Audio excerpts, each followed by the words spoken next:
ሚሳሲ እባክሽ ለኔ ስትይ አግኘት።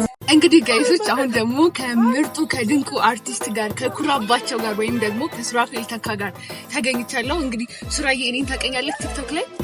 እኔ ብዙም ቲክቶክ ተጠቃሚ አልነበርኩምና አሁን ቻሌንጁ ሲጀመር ነው መጠቀም ጀመርኩት። አዶናይ ወደዋለሁ እያልኩ ነበር የምሰራው። በጣም የትወና ችሎታ በደንብ ነው ያለኝ ማለት ነው። የእሱን ፎቶ እየለጠፍኩ እያለቀስኩኝ እንደ እብድ እየሆንኩኝ በቃ በጣም በቀለኛ ሴትም ሆኜ በጣም ብዙ አይነት ካራክተሮችን ይዤ እየሰራሁኝ እንዲሁም አዶናይ እኔን አግኝቶኝ ከኔ ጋር ዴት ወጥቶ አሪፍ ጊዜ አሳልፈን ነበር ከአዶናይ ጋር ማለት ነው።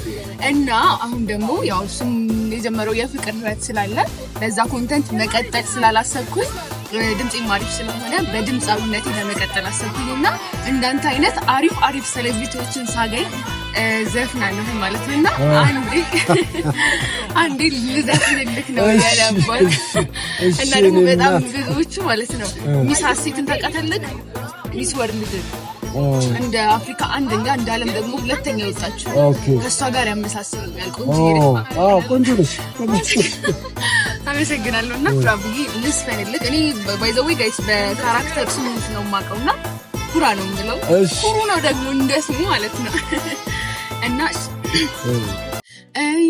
እያልፈራተዋ ቃሌን የያዝኩት ደፍሬ አንታርግኝ በይፉን ያላልኩት ልቤን አንድ ነገር እጅግ አሳስቦታል።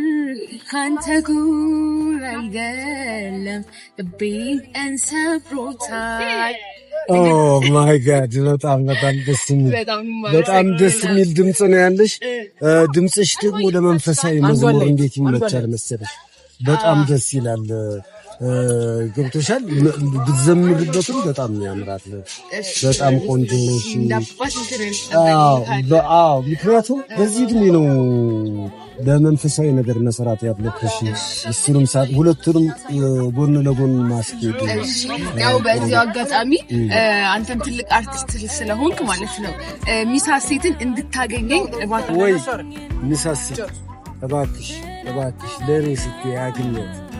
ብዙ ጊዜ ከአንቺ ጋር ያመሳስሏት። እስቲ በአካል ተገናኙና ፍቅሯን ትግለጽልሽ እባክሽ። አንተን እዚህ በመሃል እኔም ሳላገኝ